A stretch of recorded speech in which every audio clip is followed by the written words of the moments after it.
No, you don't even have a serious situation. It's a concern of a loss. Okay, loss can be damage, yeah, so. So it's not just random, but it's gonna be a loss. Whereas, the other situation of putting water, soaking up the material where it's not going to spread, it seems that that's always allowed. But then you're not really putting out the fire. You're not allowing the fire to continue, stopping the fire from continuing this. Whereas with the jugs of water, you're actually putting out the fire, but it's indirect. Yeah, you want to ask something? What if the fire is on a hard surface and not on like a tablecloth or something like that? Can you put water around it? Fire is on a hard surface. Yeah, like Where- I guess. So maybe- where do you want to put water? On the table, I guess so, yeah. around the fire. The problem? Is that an issue? Can we use water in that circumstance?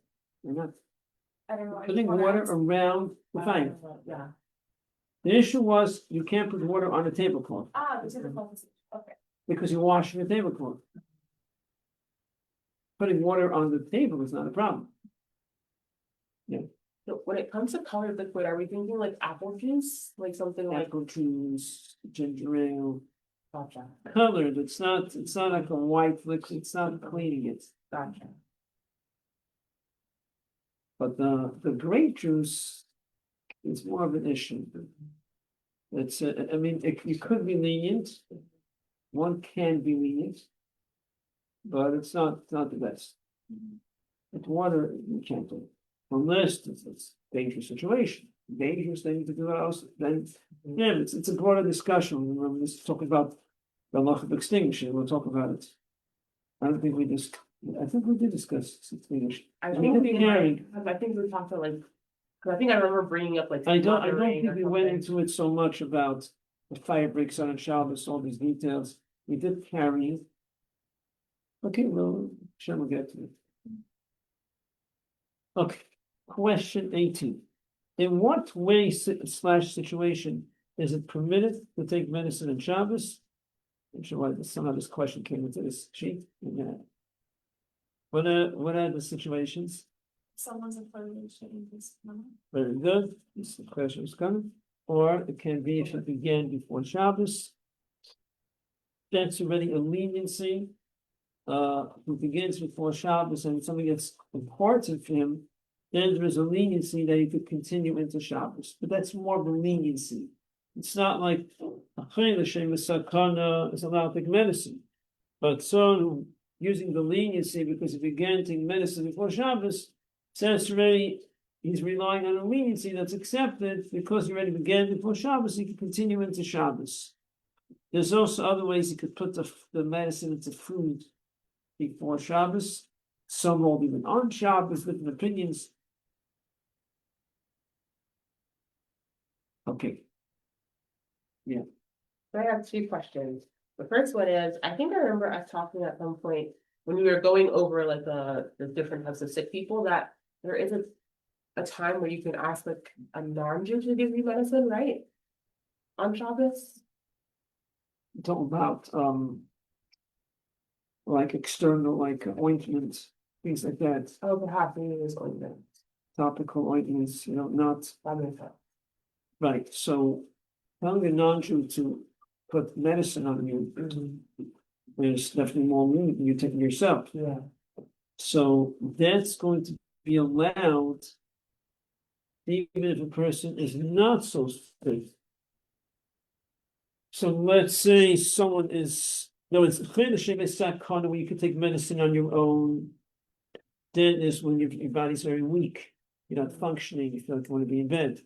And then there's a situation, there's what's called niktsas chayli. Yeah. A person is not feeling so well.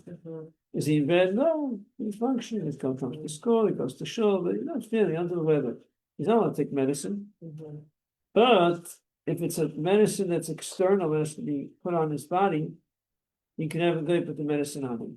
That's okay. Because now he's not doing it himself. It's a step removed. The non-Jew is doing it for him. So even though he's not so sick, it's okay. 19. We spoke about this. Yeah. So many stitches, better to have a Gaisha doctor do it, yes. We spoke about it yesterday. Mhm. So if someone is bleeding, is it best to use napkins and tissues than a towel? Yes. Yes, better to use napkins than a towel. A towel is not ideal. Again, if that's what there is a leniency to use a towel. It's not really dyeing it, you're ruining it. But it's we should use napkins and tissues. Personally, out of Shabbos, I always, remember, I prepare paper towels. Mhm. I pre-cut paper towels, put in a Ziploc bag. In case you need it, shouldn't be. Mhm. The other reasons we not good for something not good. You need paper towels and you can't cut on Shabbos. So I pre-cut, by like 10, 15, whatever, put in a Ziploc bag. If you need paper towels, you have it, it's in it, it's there. What I do. Yeah. So for this question, I wrote no, because I was thinking that what? like for 20, if someone is bleeding, it's best to use napkins and tissues than a towel. I Because was thinking that like the blood will tie the napkin or the tissue, but the blood will dye the napkin. The blood will, see, the issue of dyeing is only by material, not by a napkin. Because it's disposable, there's no issue of dyeing. That's the whole point. Because it's going to the garbage, so what's the idea of dyeing? Dyeing is the idea that it improves the fabric. So by material, you can say you have a material and you want to, and it's improving the fabric. Now, even material, it's like one opinion says it's improving the fabric, you're ruining the fabric. But one opinion is strict. But when it comes to disposable, it's going to the garbage. It's not, you're gonna say, well, rabbinically, it's some form of improving, doesn't make any sense. You're wiping it, throwing it to the garbage. It makes absolutely no sense to say that it's any form of improving the fabric. So if all you have is a towel, then that's what you use if necessary. Now I'm saying if necessary. Not always it's necessary. There can be situations where you just go like this and you're fine. I'm saying, I'm discussing if I'm not saying you should, jeopardize someone who's in that situation. So, oh no, he's bleeding, the person should be taken care of course. But there can be situations where it's, in the Shulchan it discusses they used to use what's it called again? No, it's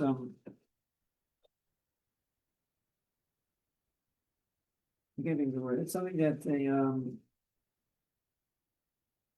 it's gonna come to me soon. Something that animals make it's like I can't think of the word now. It's come to me soon. I'll tell you what it is. But so they used to use different things to stop the blood. It didn't have so much material. They used other things to stop. Maybe it was could be work better. So in any case, if you need to use napkins and if you need to use a towel, so then you use it. If that's what you need, then that's what you use. Yes. Is dyeing applied to that color material, because you're not including material? Or, like, let's say you. Is dying, what did you say? Is dying? The dyeing applies to the dark color material where you can't see the dye. For example, like a black towel and used to stop the bleeding. Would that be dyeing? Because you can't see the blood at all on the towel. Good question. It makes it less of an issue. It would make it less of an issue because, but still, there's an opinion that says that it's still, one opinion says even though you're destroying the material, you're ruining it, but rabbinically it's still a form of dyeing because it's a material and you're causing it to, technically you're dyeing it. It doesn't look nice, but one opinion says it's still called dyeing. So rabbinically it's still an issue. The Alter Rebbe says one should be strict. So it seems that it's something one should be strict about. But if it's necessary to stop the blood, then that's what you're going to do. But if there's no reason to do it, if you get around without it, then you should not do it.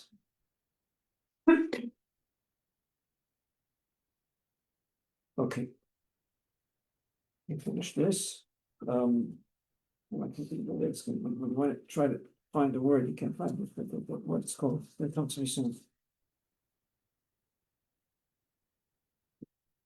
Okay, so now we finished this. I think what I want to do is start the laws of Purim, talk a little bit about Purim.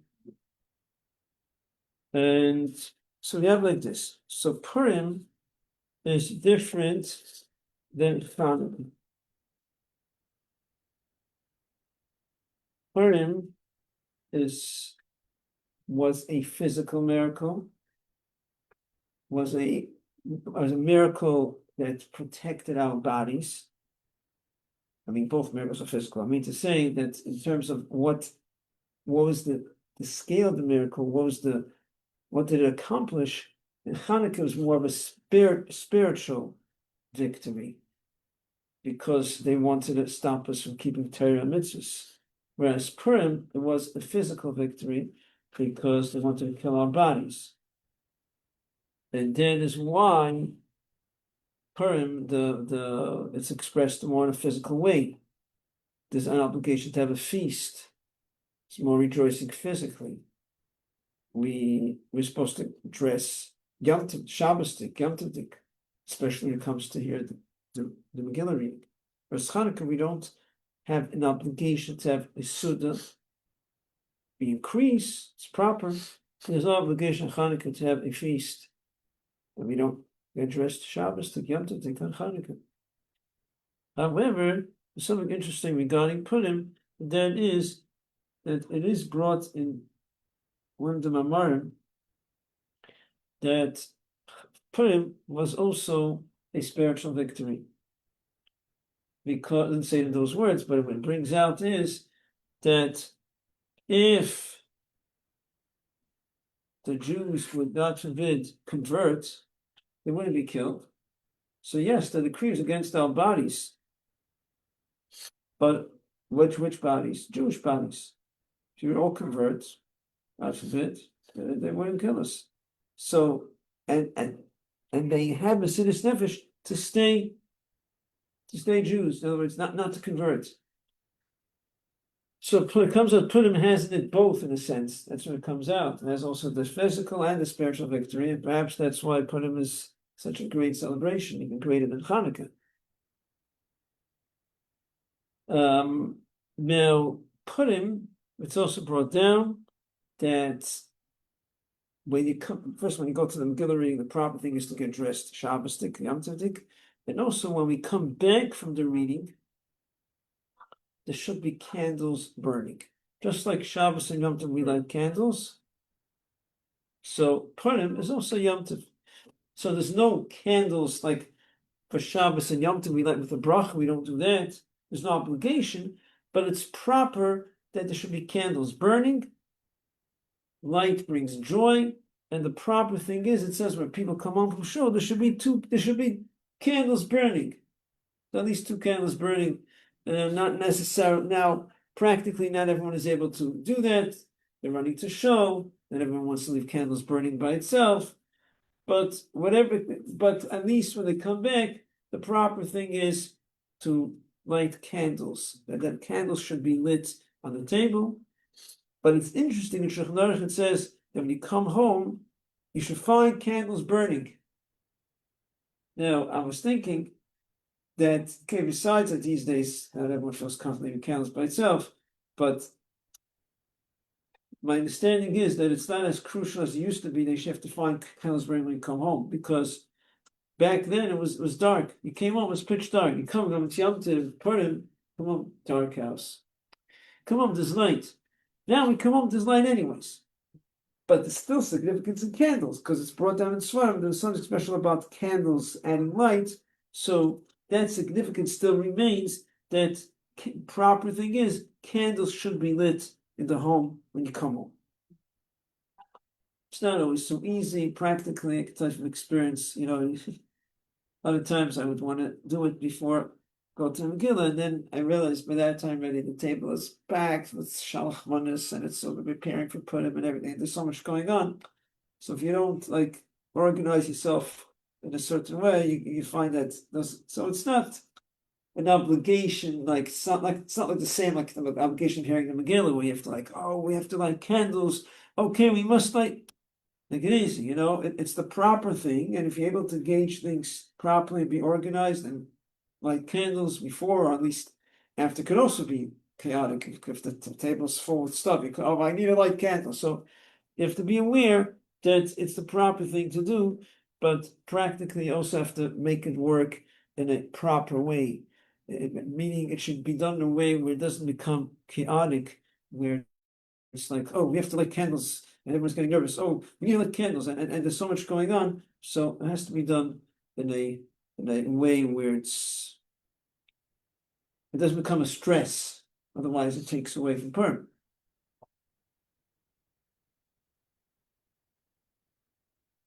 Now, the Shabbos before this, the Shabbos before Purim, not this Shabbos, the next Shabbos, there's a mitzvah to hear Parsha Zochi.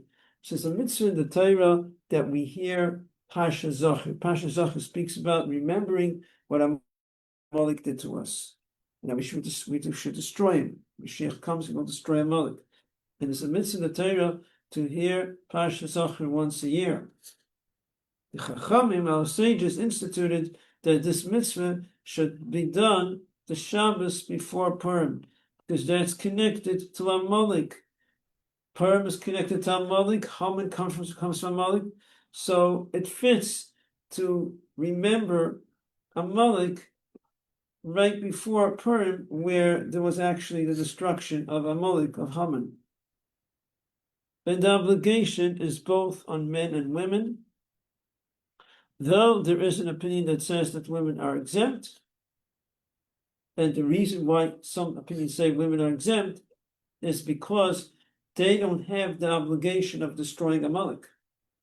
The mitzvah of fighting Amalek is on the men. The men go to war, not the women. So one opinion says if they have no obligation to destroy Amalek, they have the obligation of remembering what Amalek did does not apply to the women. So there is such an opinion, but the halach is that we accept that women are obligated and women should hear Parsha Zachor, because at the end of the day, it's a positive commandment. Women are obligated in positive commandments.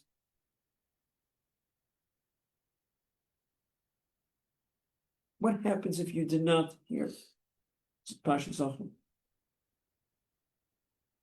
What could you do to make up for it? What you could do is, if you didn't, for whatever reason, you weren't able to hear Parsha Zachor, you could hear it on Purim. What do we hear on Purim? On the day of Purim, besides reading the Megillah, they also read the Torah. They read not the Parsha Zachor that they read on Parsha Zachor, but they read in Parshas Beshalach, where it also speaks about Amalek. It's not the same Parsha, it's a little different. It doesn't begin with the words Zachor, but it does end up speaking about Kimochai Emchet, to destroy Amalek.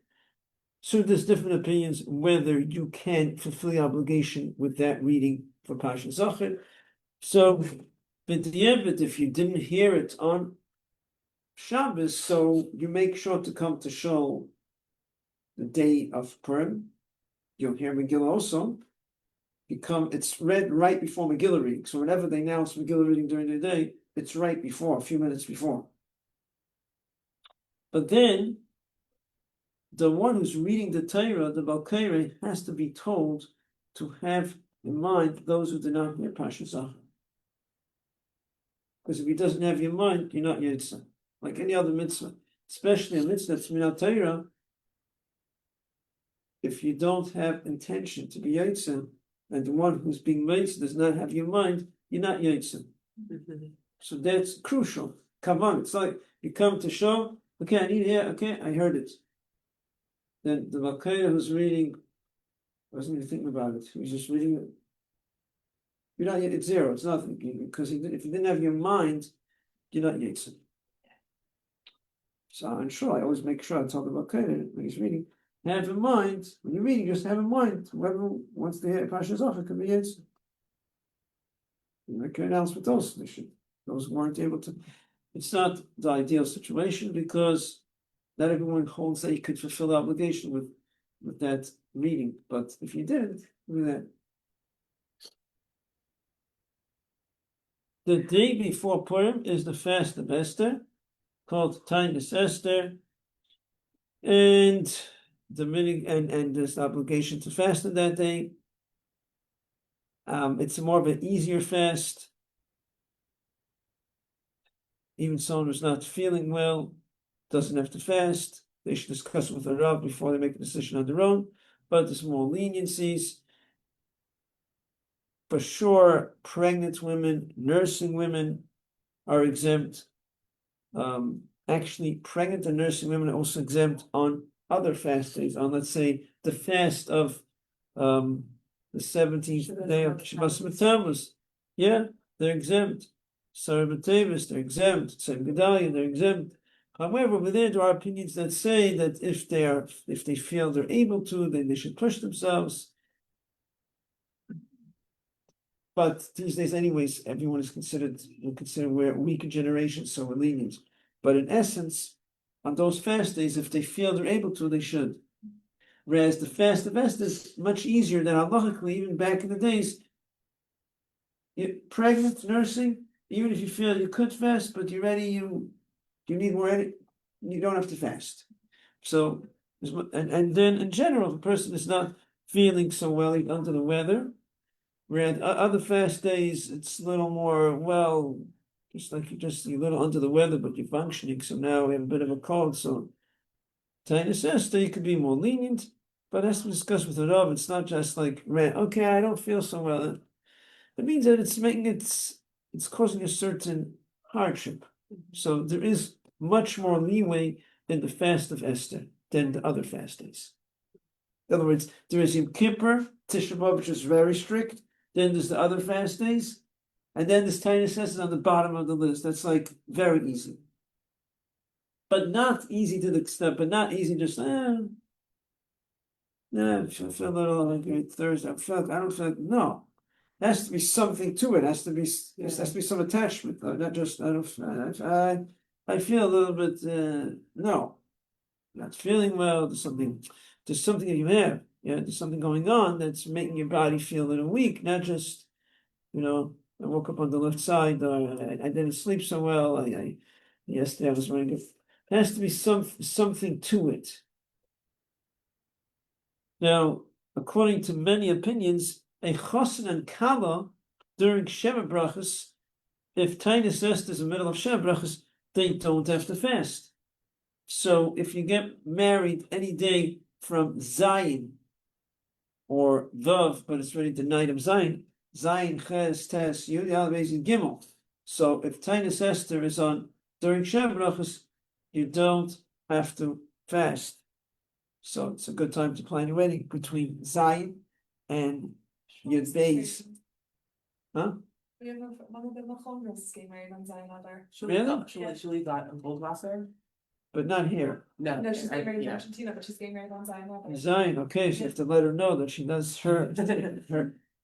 Okay, she doesn't have to fast. Okay.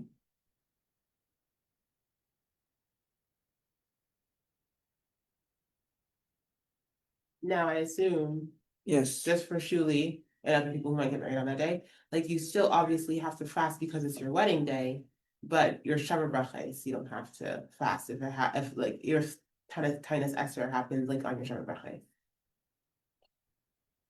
You mean if they're getting married on Shabbat Brachas?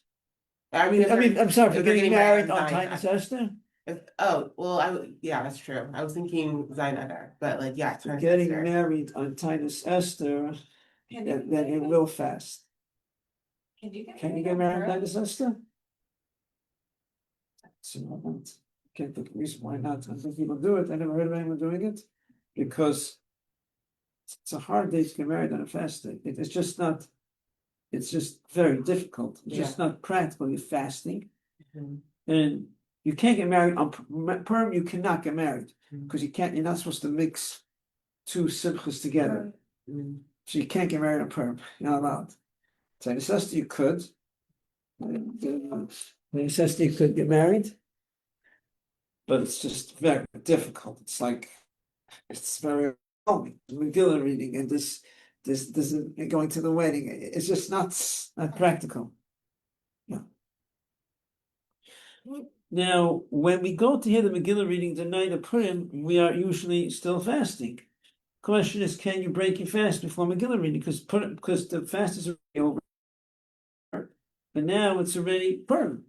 But you didn't hear Megillah.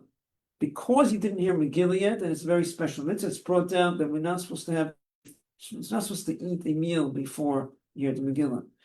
A snack, a drink, halachically is okay.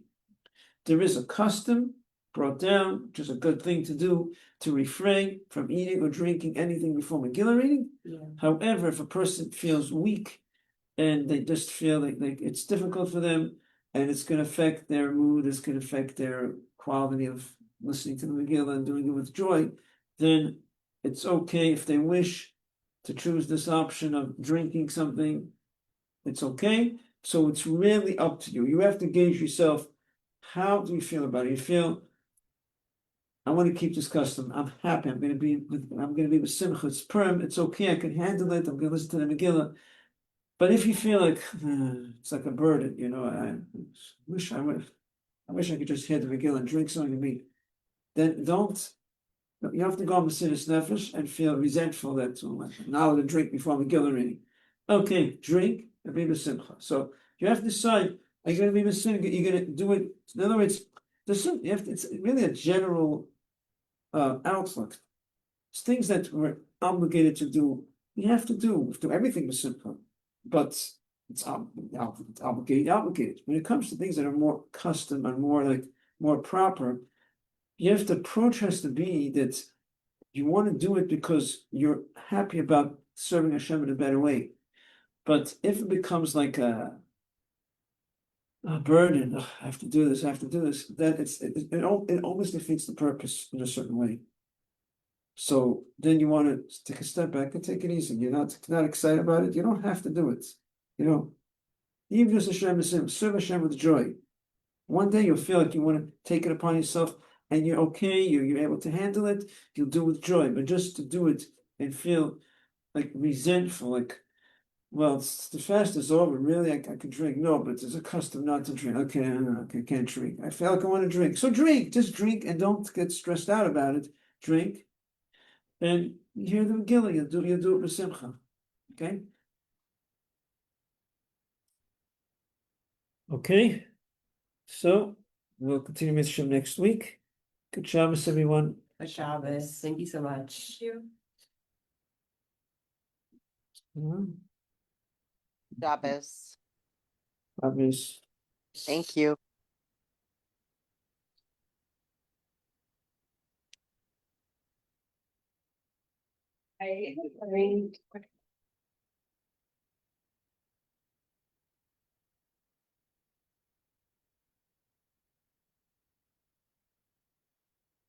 We weren't gonna be steak the rest of the day.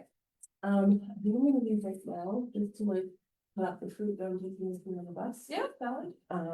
And let me stop by and get the Suitcase. no suitcase. Yeah. Here's I don't think it was the, but I kept forgetting to bring it. You have this fixing up that.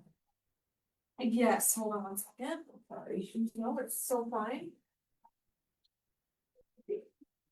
Yeah, it should be. Thank you. Sure.